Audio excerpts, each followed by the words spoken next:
할렐루야. 네, 오늘 창세기 38장은 매우 중요한 성경의 장입니다. 저번 주도 말씀을 드렸지만 38장은 37장부터 시작되는 요셉의 이야기의 앞부분에 살짝 끼어들어 있는 그러한 내용입니다. 37장부터 요셉의 이야기가 쭉 돼서 끝까지 가는데 그 사이에 유다의 이야기가 한 장 살며시 들어와 있는 것이죠. 그러다 보니까 많은 학자들이 요셉의 이야기의 이 흐름을 유다 이야기가 방해하고 있다라고 말하기도 합니다. 그리고 또 어떤 학자들은 성경을 편집하는 편집자가 실수로 이것을 넣은 것이다 라고 말하는 학자들도 있습니다. 그러나 저번 시간에 말씀드렸듯이 38장의 유다 이야기를 정확하게 이해하지 못하면 37장부터 시작되는 요셉의 이야기를 바르게 이해할 수가 없습니다. 그래서 사실은 38장은 편집자의 실수도 아니고 요셉의 이야기를 방해하는 것도 아니고 요셉을 이해하기 위해서는 너무나 중요한 그런 장입니다. 그렇기 때문에 오늘 앞으로 이제 요셉 이야기가 계속 펼쳐질 텐데 그 요셉의 이야기를 바르고 온전하게 분명하게 이해하기 위해서도 오늘 이 38장의 유다 이야기를 여러분 정신을 좀 똑바로 차리고 분명하게 좀 듣고 이해해 놓으셔야 할 필요가 있는 것입니다. 자, 우선 유다의 오늘 본문의 유다 이야기로 이제 오늘 우리가 들어갑니다. 38장 1절부터 3절까지를 다시 한번 읽어보겠습니다. 1절부터 3절 시작. 그 후에 유다가 자기 형제들로부터 떠나 내려가서 아둘람 사람 히라와 가까이 하니라. 유다가 거기서 가나안 사람 수아라 하는 자의 딸을 보고 그를 데리고 동침하니 그가 임신하여 아들을 낳음에 유다가 그의 이름을 엘이라 하니라. 자, 여기 보시면 유다는 자기 형제들로부터 떠나 이렇게 표현되어 있죠. 야곱의 12 아들들 중에 가장 먼저 독립한 사람이 바로 유다입니다. 넷째 아들 유다죠. 네, 이 유다는 그렇게 아버지 품을 가장 먼저 떠나서 독립한 후에 어디로 갔냐면 가나안 땅 중심부로 내려갑니다. 가나안 땅 중심부에 있는 아둘람으로 가서 거기서 성경에 보니까 히라라고 하는 친구를 만나요. 가나안 사람입니다. 네. 그 가나안 사람 히라를 가까이 했다라고 성경이 표현하면서 2절에서 보니까 유다가 거기서 가나안 사람 수아라 하는 자의 딸을 만나서 어떻게요? 결혼했다라고 말하고 있어요. 근데 아마도 성경이 정확하게 표현하고 있지만 않지만 아마 이 히라라는 사람의 소개로 수아라는 사람을 만나 수아라는 사람의 딸과 결혼을 하게 됐던 것으로 여겨지는데 우리가 여기서 한 가지 좀 안타까운 것은 뭐냐면 유다가 어쨌든 아버지 품을 떠나서 독립을 해서 가나안 땅의 중심부 아둘람으로 간 것까지 이해를 해요. 근데 거기서 가나안의 여인과 결혼했다라고 하는 사실이 우리를 조금 안타깝게 하는 겁니다. 왜냐하면 우리가 아브람 때도 그렇고 이삭 때도 그렇고 야곱 때도 그렇고 언약의 백성은 항상 누구와 결혼을 하나님이 하기를 원하셨습니까? 가나안 사람과 결혼하는 것은 원치 않았어요. 왜냐하면 그들은 다 죄악된 백성이었기 때문에 다 우상을 섬기는 문화에 빠져있는 백성들이었기 때문에 고향 땅으로 가서 바단 아람이나 이 곳을 가서 친족들과 결혼을 하게 했지 가나안 사람과 결혼을 하게 하지 않았단 말이에요. 당시에는. 근데 지금 유다는 그 부분을 간과해서 그냥 가나안 사람의 딸과 결혼을 했습니다. 그 부분이 우리를 좀 안타깝게 하는 내용이에요. 여러분 그 부분을 하나 좀 유념해 두시고 유다는 그렇게 가나안 여인과의 사이에서 누구를 낳냐면 엘이라고 하는 장남 남자 아들을 낳게 됩니다. 근데 재밌는 것은 2절과 3절에 보면 그 수아라는 자의 딸에 대한 이름은 전혀 언급이 없어요. 그리고 그 딸을 만나서 자식을 낳기까지 6가지의 히브리어로 보면 6가지 동사를 써요. 어떻게 되냐면 2절 중간 이후에 수아라는 자의 딸을 어떻게 보고라는 말을 하나 쓰고요. 보고 근데 그를 데려갔다라는 것이죠. 결혼했다라는 거예요. 그리고 데리고 뭐예요? 동침하니 잠자리를 같이 했습니다. 그리고 그렇게 해서 그가 임신했습니다. 그 다음에 아들을 낳았습니다. 아들을 낳음에 그다음 유다가 그의 이름을 엘이라고 불렀어요. 엘이라고 이름을 지었어요. 6가지 동사가 나옵니다. 보고, 데리고, 동침하여, 임신하고, 낳아서 엘이라고 이름을 지었어요. 6개 동사가 나와요. 근데 이 6개 동사가 갖고 있는 특징은 뭐냐면요. 하나같이 다 어떤 육체적인 그 성관계, 자녀를 생산하기 위한 육체적인 성관계에 표현할 때 쓰는 단어들만, 그런 동사들만 쓰고 있다라고 하는 거예요. 부부 사이가 좋았다라든가 뭐 유다가 이 여인을 사랑했다든가 이러한 부부 사이에 있어야 될 어떤 감성적인 상태는 전혀 언급하지 않고 육체적인 상태를 지칭하고 특히 성관계를 갖는 그런 내용들의 동사들만 표현했다라고 하는 사실이에요. 이것을 통해서 볼 때 이 학자들은 주로 뭐라고 말하냐면 유다와 이 가나안 여인 수아라는 사람의 딸과의 관계는 부부 사이로서는 그렇게 원만하거나 화목하거나 사랑이 넘치거나 그러진 않았다라고 보는 견해가 많습니다. 다만 육체적인 관계를 가지고 자녀를 생산은 했지만 그의 가정이 전체적으로 이렇게 화목하지는 않았을 것이다, 이렇게 견해를 밝히고는 있습니다. 그러니까 결국 유다의 결혼 생활은요, 영적인 교감이 없는 삶이었을 것으로 보여집니다. 유다의 삶과 그 다음에 그 가나안 사람 수아라는 사람의 딸과의 삶의 자라온 환경들이 전혀 달랐기 때문에 그렇습니다. 어찌됐든 그 유다와 그 여인 사이에는 세 아들을 낳게 되는데 엘과 오난과 셀라라고 하는 이런 세 아들을 낳게 됩니다. 여기서 우리가 엘이라고 하는 그 아들의 이름을 한번 조금 유심히 좀 보실 필요가 있는데, 우리가 엘 하면, 히브리어로 엘 하면 여러분 어떤 누구의 이름입니까? 일반적으로 기억하십니까? 하나님의 이름이죠. 엘로힘. 예. 그러면서 그 엘이라고 하는 부분은 하나님이라는 의미예요. 그런데 재밌는 것은 이 유다가 자기 큰아들의 이름을 엘이라고 질 때 이 엘을 발음은 똑같지만 하나님을 지칭하는 단어가 아니라 보호자라고 하는 철자가 달라요. 예. 발음은 같은데 그런 이름에 엘을 썼어요. 그러니까 하나님이라는 의미가 아니에요. 근데 당시에 대부분은 하나님이라는 의미를 넣어서 이름을 많이 적거든요. 근데 그 표현을 하지 않았어요. 보호자. 근데 그 보호자라는 말에 엘을 거꾸로 뒤집어서 발음을 하면 악하다, 이런 뜻이 돼요. 악이 됩니다. 악이. 근데 이것을 왜 표현하냐면 그 큰아들의 삶이 참 악한 것에 대한 뉘앙스를 주려고 이렇게 표현했나라고 하는 의미가 드는 거예요. 왜냐하면 몇 절을 보시냐면 7절 다 같이 한번 읽어보겠습니다. 시작. 유다의 장자 엘이 여호와 보시기에 악함으로 여호와께서 그를 죽이신지라. 얼마나 악했는지는 모르겠지만 하나님이 직접 치실 정도로 어떻게 해요? 그 장자 엘이 악했다라고 하는 거예요. 그래서 제가 보기에는 아마도 이 엘이 악하다라고 하는 것은 그의 어머니 가나안 여인 수아라는 사람의 딸의 영향을 받아서 우상을 숭배하면서 하나님을 대적하고 하나님 보시기에 아름답지 못한 삶을 연속해서 살았기 때문에 하나님이 그의 우상을 숭배하는 여러 이유들을 섞어서 그의 삶이 악해서 그 애를 죽이지 않았나, 이런 생각이 듭니다. 단순하게 뭐 강도짓을 했다, 단순하게 성격이 포악했다, 이런 차원으로 함부로 죽이시는 하나님이 아니시잖아요. 그러나 그 유다의 가문에 어울리지 않게 오히려 유다의 가문에 해가 될 만큼의 우상의 문화에 깊이 빠져 있었던 사람이 엘이 아니었을까, 저는 개인적으로 그렇게 생각을 하게 됩니다.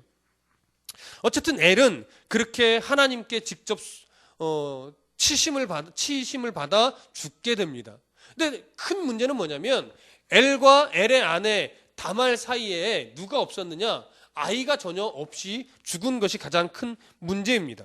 당시 고대 근동의 문화에서는요, 가장 보호받지 못하고 법적으로도 보호를 받지 못하고 가장 불행한 삶을 살 수밖에 없었던 위치의 사람이 두 종류인데, 하나는 과부입니다. 또 하나는 고아입니다. 과부와 고아가 가장 불행할 수밖에 없는 이유는 뭐냐면 법적으로 변호인을 둘 수가 없어요.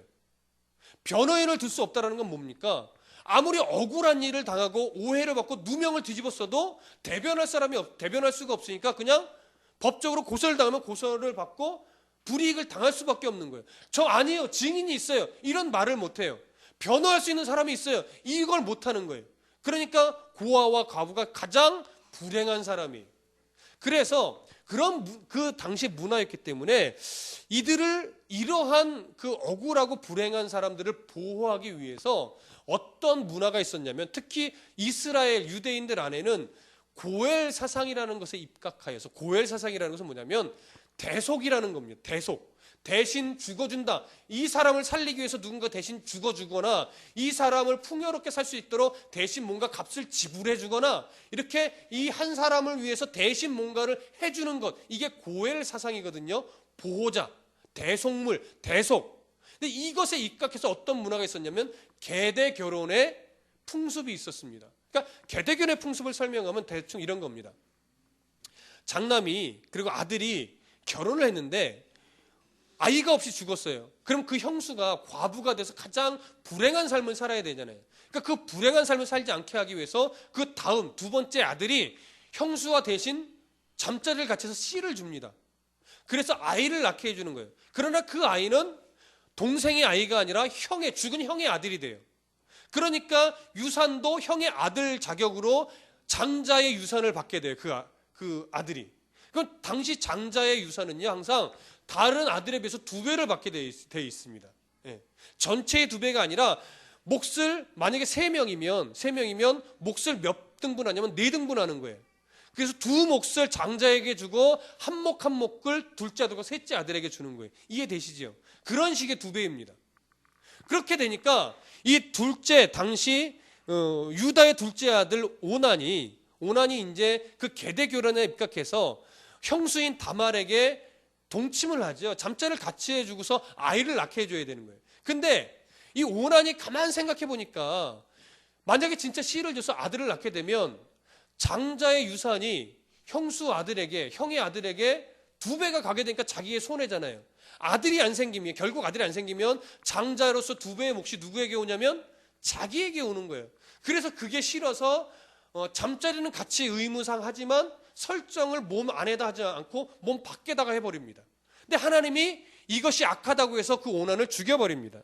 자, 몇 절에 나오나요? 9절에 나옵니다. 9절과 10절 다 같이 읽어보시죠. 시작.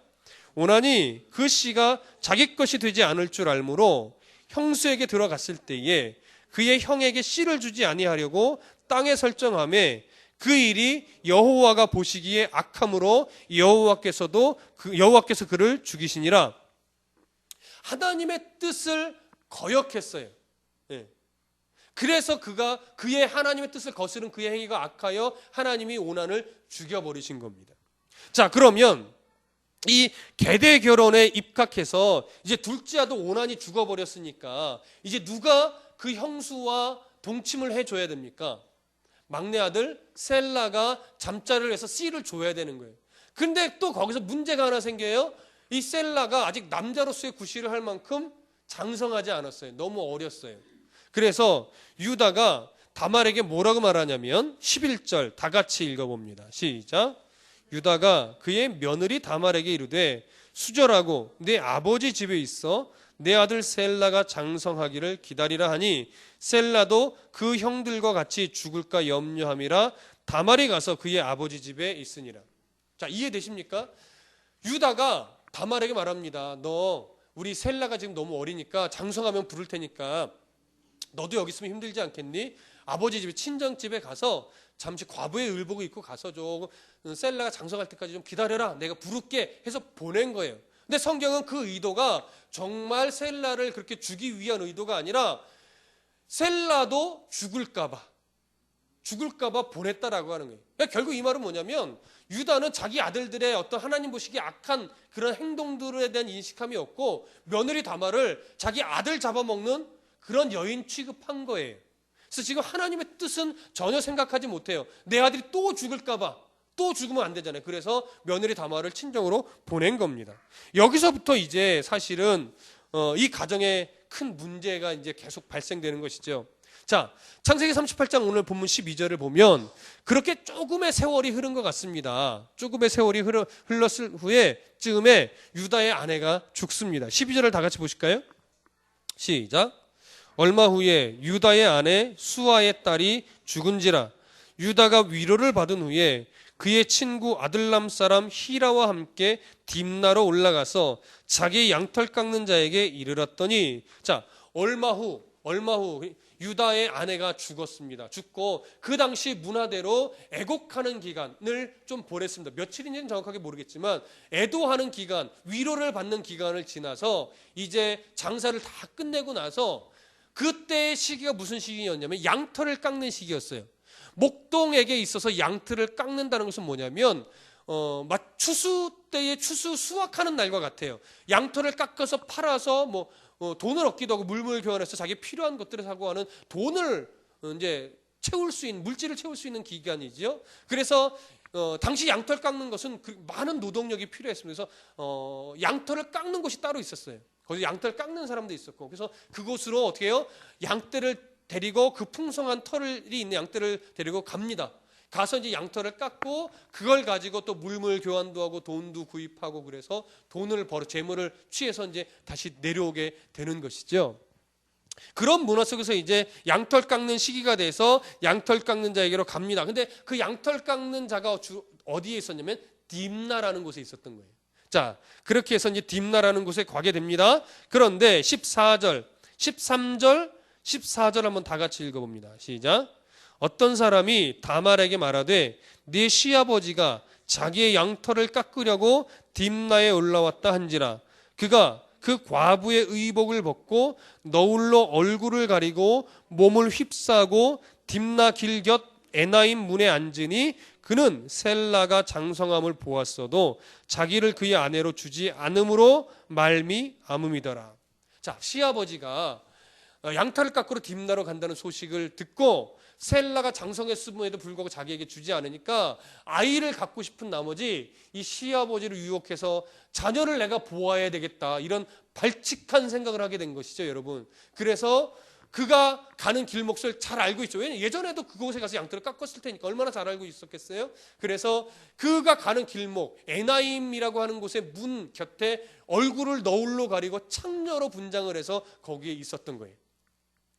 이게 참 우리를 당혹해 하는 겁니다. 며느리가 시아버지를 유혹하기 위해서, 그것도 창녀로 변장해서 유혹하려고 에나임이라는 문 곁에 서 있는 거예요. 여러분, 이 장면이 어찌 보면 참 성경에 기록되지 않으면 좋았을 텐데, 아이가 없는 며느리가 시아버지를 유혹해서 자녀를 갖기 위해 이런 술수를 지금 쓰고 있습니다. 그래서 오늘 이 부분을 잘 우리가 이해해야 되는 겁니다. 근데 재밌는 것은 뭐냐면 여기 에나임 문이라고 하는 이 문은요, 일반적인 문을 말하는 것이 아닙니다. 일반적인 문이 아니라 히브리어로 보면 일반적으로 원래 샤르라는 단어가 일반적인 문을 사용할 때 쓰는 표현인데, 샤르라는 말을 쓰지 않고 페타흐라는 말을 씁니다. 이 페타흐라고 하는 말은요, 신전의 문을 가리키는 단어예요. 신전의 문. 그러니까 지금 이 다말은 단순한 창녀로서 변장한 것이 아니라 신전에 거하는 그 여인, 신전에서 창녀처럼 어떤 그 일을 하는 여인으로 변장을 한 거예요. 자, 그렇게 해서 이제 거기서 시아버지를 유혹을 하게 되지요. 그 다음에 여러분 15절 다 같이 한번 읽어보시죠. 15절 시작. 그가 얼굴을 가리었으므로 유다가 그를 보고 창녀로 여겨 16절도 한번 다 같이 읽겠습니다. 시작. 길 곁으로 그에게 나아 이르되 청하건대 나로 내게 들어가게 하라 하니 그의 며느리인 줄을 알지 못하였음이라. 그가 이르되 당신이 무엇을 주고 내게 들어오려느냐. 지금 얼굴을 너울로 가리고 화장을 진하게 하고 창녀의 복장을 입은, 창녀도 일반 창녀가 아니라 신전에 있는 창녀의 옷을 입은 그 며느리 다말을 전혀 알아보지 못하고 요구를 합니다. 당신이 나와 잠자리를 같이 해주겠소? 이렇게 요구를 하는 것이죠. 자기 며느리인지 알아보지 못하고. 그렇게 해서 잠자리를 요구할 때에 그 여인이, 그 며느리가 내게 뭘 대가로 지불하겠어? 그랬더니 17절에서는 유다가 말합니다. 염소 새끼를 주겠어. 그랬더니 다말이 염소 새끼를 줄 것을 내가 어떻게 믿겠소? 단범으로 주시오. 그랬더니 당시 족장의 표시였던 도장과 끈과 지팡이를 요구한 겁니다. 그러고 나서 하룻밤을 같이 잤어요. 자고 푹 자고 아침에 유다가 일어나 보니까 누가 없어요? 이 여인이 없는 거예요. 그래서 자고 나서 일어나니까 없는 것이 아니고 자고 일어나서 이제 각자 갈 길을 갔죠. 유다는 그 화대를 지불하기 위해서 양떼가 있는 곳으로 가고, 그 사이에 며느리 다말은, 창녀로 분장했던 다말은 다시 과부의 의복을 갈아입고 자기 아버지 집으로 갑니다. 그러고 나서 이제 자기가 같이 갔던 그 친구를 통해서 양떼를 주면서 그 창녀를 찾아서 이것을 화대로 지불하고 우리 다시 이제 다 갖고 가자 고향으로. 그래서 양떼를 깎고 오면서 어떻게 해요? 그 양을 화대로 지불하려고 보니까 없는 거예요. 그래서 찾습니다. 어디를 찾냐면 21절 다 같이 봅니다. 시작. 그가 그곳 사람들에게 물어 이르되 길곁 에나임에 있던 창녀가 어디 있느냐? 그들이 이르되 여기는 창녀가 없느니라. 이렇게 말한 거지요. 자, 여기서 말하는 창녀라는 단어도요, 케데샤라는 말을 쓰는데 이 케데샤라는 말이 바로 신전에 있는 창녀를 말하는 겁니다. 예. 그러면 여기서 우리가 뭘 한 가지 생각을 해야 되냐면, 일단 시아버지가 왜 신전에 있는 창녀와 잠자리를 같이 하려고 마음을 먹었는지라는 거 하는 걸 생각을 하셔야 돼요. 자, 자기 아내가 죽은 지 얼마 되지도 않았습니다. 애곡하는 기간 그저 수일 지난 겁니다. 수일 지나고 나서 양털 깎는 시기가 돼서 올라가면서 신전의 창녀와 잠자리를 같이 하려고 덤벼들었어요. 자, 왜 그랬을까요? 욕정에 못 이겨서 그런 걸까요? 예전에 제가 이 본문을 한참 연구할 때는 단순하게 이렇게 해석을 했어요. 유다가 얼마 자기 아내 죽은 지 얼마나 됐다고 그때 또 남자로서의 그 욕정에 못 이겨서 또 창녀와 잠자리를 같이 했는지, 여기서 유다의 그 성에 약한 유다의 그 성향을 우리가 보게 된다고, 이 정도로만 이해를 했었어요. 그러나 여러분, 여기서 한 가지가 더 깊은 이유가 있습니다. 그것도 있겠지만 그것뿐만이 아니라 유다가 이 창녀와 잠자리를 같이 한 데는 당시 문화와 뗄래야 뗄 수 없는 더 중요한 이유가 있는데 이거예요. 당시 고대에는요, 특히 가나안에는 항상 추수, 풍요를 기원할 때는 늘 무슨 문화와 뗄래야 뗄 수 없냐면 우상의 문화와 뗄래야 뗄 수가 없습니다. 그래서 가나안의 우상은 대부분 무슨 신이냐면 풍요의 신이에요. 그래서 풍요를 기원하기 위해서는 항상 그 땅의 신과 교접을 해서 그 땅의 신과 관계를 맺고 무엇인가를 드려야 돼요. 무엇인가를 드려서 그 신의 마음을 풍족하게 해야 그 신이 풍요를 준다라고 하는 그런 문화가 있었던 거예요. 곡식을 추수할 때도 마찬가지고 양떼의 털을 깎을 때도 마찬가지예요. 풍성한 수확을 위해서는 그 땅의 신과 교접을 해야 돼요. 근데 그 땅의 신과 교접을 하는 중간 매개체가 누구냐면 신전에 있는 창녀예요. 그래서 신전에 있는 창녀는요, 단순한 창녀가 아니라 신과 관계, 다리를 이어주는 청녀라고 해서 그 창녀와 몸을 같이 섞는 것은 단순하게 욕정에 못 이겨서 다른 창녀와 잠자리하는 이런 차원이 아니라 종교적인 행위로 보는 거예요. 그러니까 정당하게 남자가 꺼리낌 없이 여자와 몸을 섞을 수 있는 뭐예요? 이유가 되는 것이죠. 그래서 그런 신전에 있는 창녀에게 항상 몸값을 화대로 지불하는 것은 뭐였냐면 양이었어요. 어린 양. 제물로서 드려진. 그러니까 이 어린 양은요, 염소새끼나 어린 양, 염소새끼는 일반 창녀는 화대로 받지 않는 것들이에요. 오로지 신전의 창녀들이 주로 받는 겁니다. 자, 그러니까 이 얘기를 다시 정리하면 여러분, 유다가 이 창녀를 며느리인 줄 알아요. 얼굴 너울을 썼으니까 알아보기가 더 어렵겠죠. 화장도 진하게 하고 너울로 얼굴을 가리고 옷차림도 바뀌었고 말투도 바꿨겠지요. 알아보지 못한 겁니다. 그러면 유다가 왜 그 신전의 창녀와 잠자리를 같이 했겠어요? 풍요를 기원하는 종교적 행위를 한 것이죠. 그 딥나에 있는 우상에게 풍요를 기원하며 그들의 종교적 행위를 함으로써 풍요를 기원하기 위해 신전의 창녀로 여겨지는 그 여인과, 근데 그 지역에는 원래는 없대요. 근데 그렇게 변장을 하니까 그런 여자인가 보다 하고 어떻게 해요?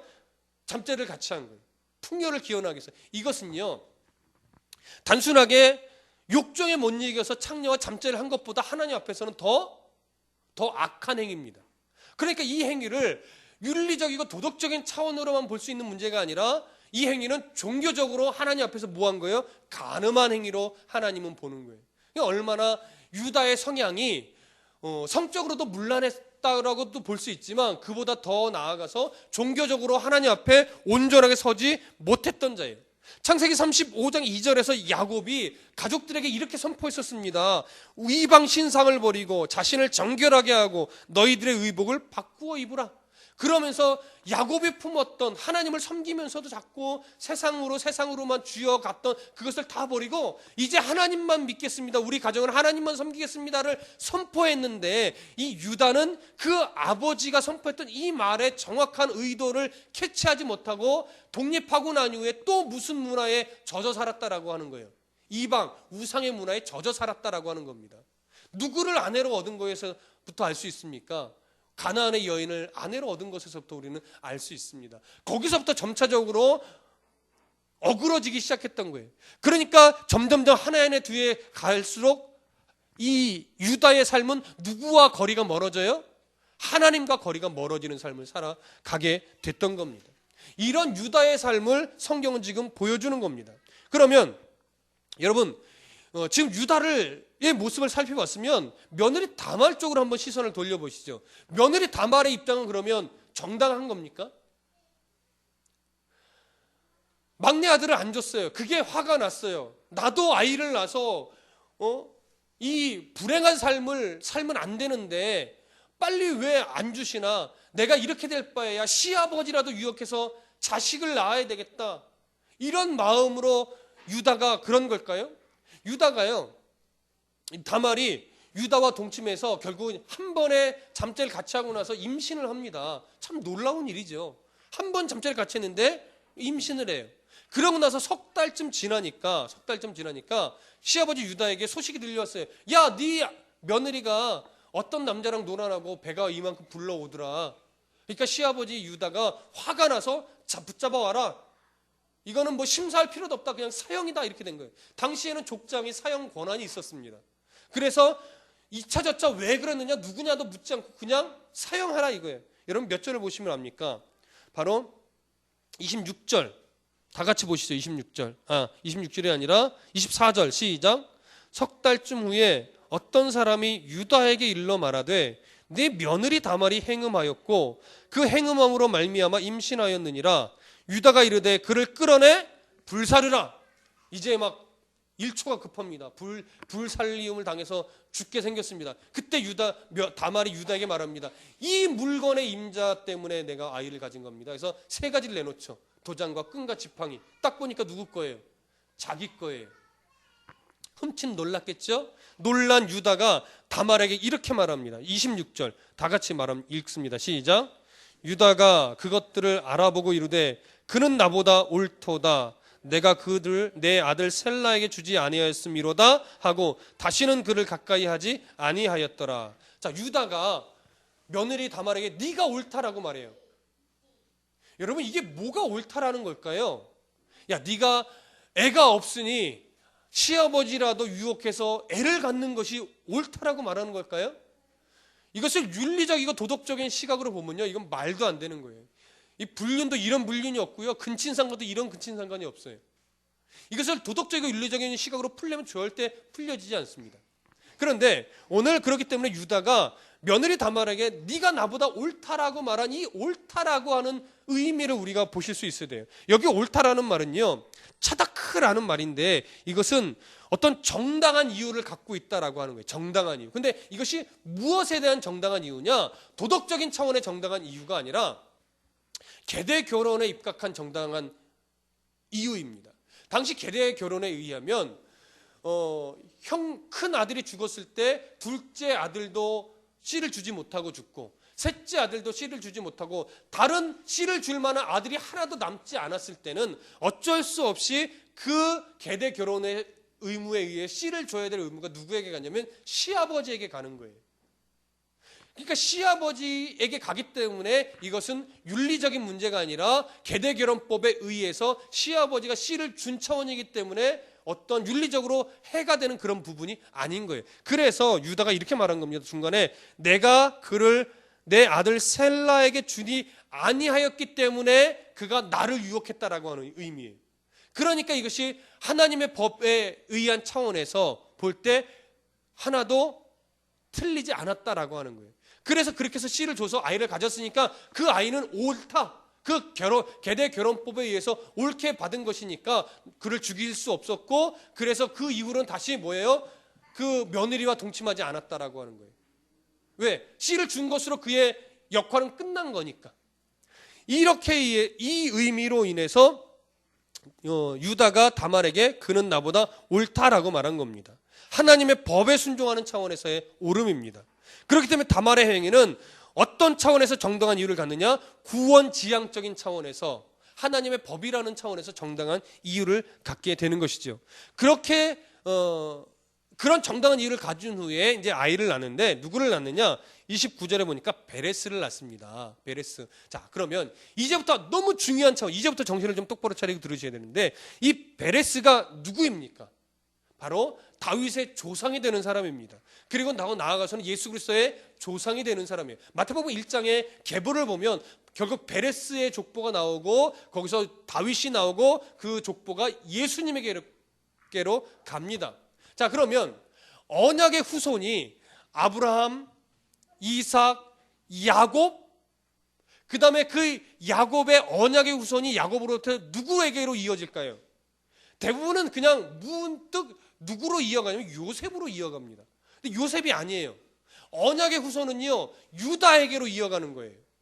그리고 그 유다에서 또 누구로 가요? 베레스로 이어가는 겁니다.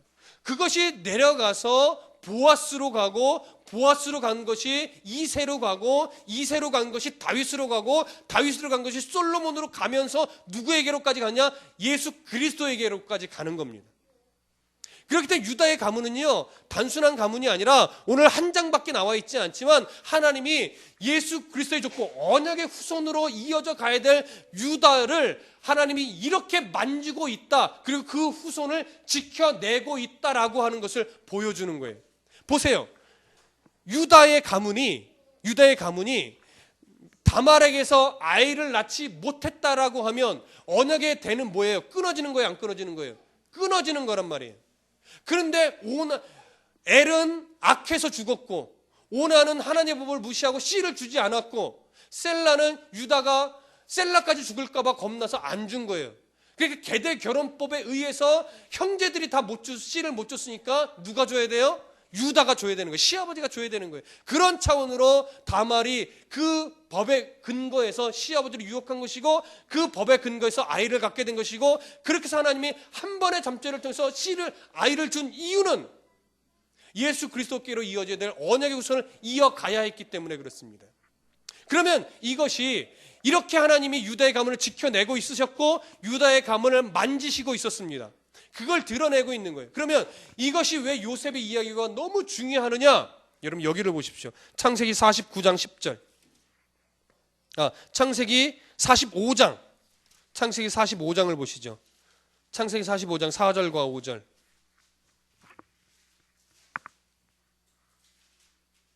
창세기 45장 4절과 5절. 다 같이 읽습니다. 시작. 요셉이 형들에게 이르되 내게로 가까이 오소서. 그들이 내게 가까이 가니 이르되 나는 당신들의 아우 요셉이니 당신들이 애굽의 판자라. 당신들이 나를 이곳에 팔았다고 해서 근심하지 마소서. 한탄하지 마소서. 하나님이 생명을 구원하시려고 나를 당신들보다 먼저 보내셨나이다. 자, 이 장면 여러분 기억하십니까? 요셉이 국무총리가 된 이후에, 여러 고난을 거쳐서 애굽의 국무총리가 된 이후에 형제들이 이제 기근을 만났어요. 7년의 대흉년을 겪으면서 먹을 것이 없어서 애굽에 가면 먹을 것을 구할 수 있다더라. 그래서 야곱이 형제들을 보냅니다. 그래서 요셉이 그를 알아보죠. 그래서 몇 번의 시험 테스트를 한 후에 이제 가슴에 복 받쳐서 도저히 속일 수가 없어요. 그래서 형들 앞에 자기 자신을 드러냅니다. 형님들 눈을 들어보십시오. 제가 형님의 아우 요셉입니다. 그랬더니 그 형제들이 두려울까요? 안 두려울까요? 두렵죠. 자기를 팔았으니까. 그러나 그 형들 앞에서 요셉이 말합니다. 형님들 두려워하지 마십시오. 형님들이 나를 팔았다고 해서 내가 보복할까 봐 두려워하지 마십시오. 인생을 겪고 나서 지금에 와서 형님들을 만나 생각해 보니까 하나님께서 나를 그 고난 속에서 보내셨다가 이 애굽의 총리가 되게 하신 이유를 이제 알았습니다. 그 이유는 뭐냐면 하나님이 45장 5절 중반에 있는 것처럼 하나님이 생명을 구원하시려고 나를 당신들보다 먼저 보내신 겁니다. 이 의미를 아셔야 돼요. 생명을 구원하시려고 당신들이 팔았지만 그 행위를 통해 나를 애굽으로 하나님이 보내신 것이고 여기서 나를 국무총리가 되도록 인도하신 겁니다. 생명을 구원하시려고요. 걱정하지 마세요 라는 거죠. 그러면 누구의 생명을 구원하시려고요? 야곱의 가문, 형제들의 생명을 구원하시려고요. 그런데 더 깊이 들어가면 결국은 누구의 생명을 보존시키려고요? 유다의 가문을 보존시키려고요. 왜요? 유다의 가문은 단순한 가문이 아니라 언약의 후손의 가문이며 그 가문이 살아서 어디까지 가야 돼요? 예수 그리스도에게까지로 가야 된단 말이에요. 그래서 하나님은 첫 번째로 유다의 가문을 만지셔야 됐습니다. 언약의 후손답게 이삭을 만지셨고 야곱을 만지신 것처럼 유다를 만지셔야 됐어요. 언약의 후손답게. 그 기간이 언제냐? 요셉이 국무총리가 될 때까지의 기간이에요. 그때까지 하나님은 38장에서 유다의 가문을 언급해 놓으신 이후에 성경은 더 구체적으로 드러내고 있지 않지만 유다의 가문을 만지시고 계셨고 유다의 가문을 지켜내셨어요. 결국 다말에게 베레스라는 아들을 주셨잖아요. 이해되시죠? 그렇게 하나님은 유다의 가문을 만지시고 있는 중에 성경은 유다의 가문을 지켜내기 위해서 요셉을 국무총리로 세워서 7년 대풍년과 7년 대흉년을 지켜내는 그 그림을 그려주시는 겁니다. 그리고 나서 45절에 등장하면서 뭐예요? 결국 요셉을 통하여 유다의 가문의 생명을 지켜내신 거예요. 굶어 죽지 않도록. 그런 차원에서 언약의 후손의 가문을 지켜내는 차원에서의 요셉의 기록은 너무 중요한 겁니다. 단순하게 꿈을 쫓자 열심히 살았더니 국무총리가 되더라. 믿음의 형제 여러분, 여러분들도 하나님이 주신 꿈을 갖고 열심히 노력하면 요셉처럼 국무총리가 될 수 있습니다. 이러한 비전을 주고자 하는 이야기가 아니란 말이에요. 이해되십니까? 하나님의 뜻을 이루는데 특별히 성경은 유다의 가문, 믿음의 족보, 언약의 족보를 지켜내기 위해서 요셉을 고난에 밀어넣었다 국무총리로 올려놓으신 그 사명을 주셨던 거예요. 요셉에게. 그러니까 오늘날 저와 여러분들도 결국은 뭡니까? 하나님의 큰 뜻을, 구원의 역사를 이뤄가는 그 큰 역사의 줄기 속에서 그 한 부분을 감당하게끔 우리를 이 땅에 보내시고 오늘날 보내시고 예수 믿는 자를 만들어 놓으신 거란 말이에요. 그 한 모퉁이 한 부분이 무엇이냐를 우리가 깨달아 그것을 이루기 위해서 열심으로 살아내는 것이 우리의 몫인 거예요. 어떤 사람은 국무총리의 모습일 수도 있고 어떤 사람은 참으로 낮은 자의 모습일 수 있어요. 그것이 사람의 욕심으로 되는 것이 아니라 하나님의 철저한 인도하심으로 되어가는 거예요. 요셉이 하나님의 철저하신 인도하심 속에서 국무총리가 됐듯이 우리들도 하나님의 철저한 인도하심 속에서 하나님이 우리를 만들어 가시는 위치와 그 능력이 있다라고 하는 거예요. 거기에 그것을 바라보고 하나님이 만들어 가시는 그 일에 우리가 최선을 다하는 성도로서의 삶이 되어야 하는 것이죠. 그것이 요셉의 모습이고 또 그것이 우리의 모습이 되어야 하는 것입니다. 여러분 창세기 49장 10절만 한번 읽어보겠습니다. 창세기 49장 10절 다 같이 읽습니다. 시작. 규가 유다를 떠나지 아니하며 통치자의 지팡이가 그 발 사이에서 떠나지 아니하시기를 실로가 오시기까지 이르리니 그에게 모든 백성이 복종하리로다. 하나님이 야곱에게 주셨던 언약을 요셉에게도 주셨고 요셉에게 주셨던 그것을 가릅니다. 그래서 유다에게 주는데 결국 유다에게 준 내용은 뭐냐면 네가 통치자가 될 것이라고 하는 겁니다. 너의 가문이. 근데 네 가문이 통치자가 되는데 그 통치가 언제까지 이어질 거냐면 그 실로가 오시기까지 된다라고 하는. 그 실로가 누구예요? 바로 예수 그리스도 메시아입니다.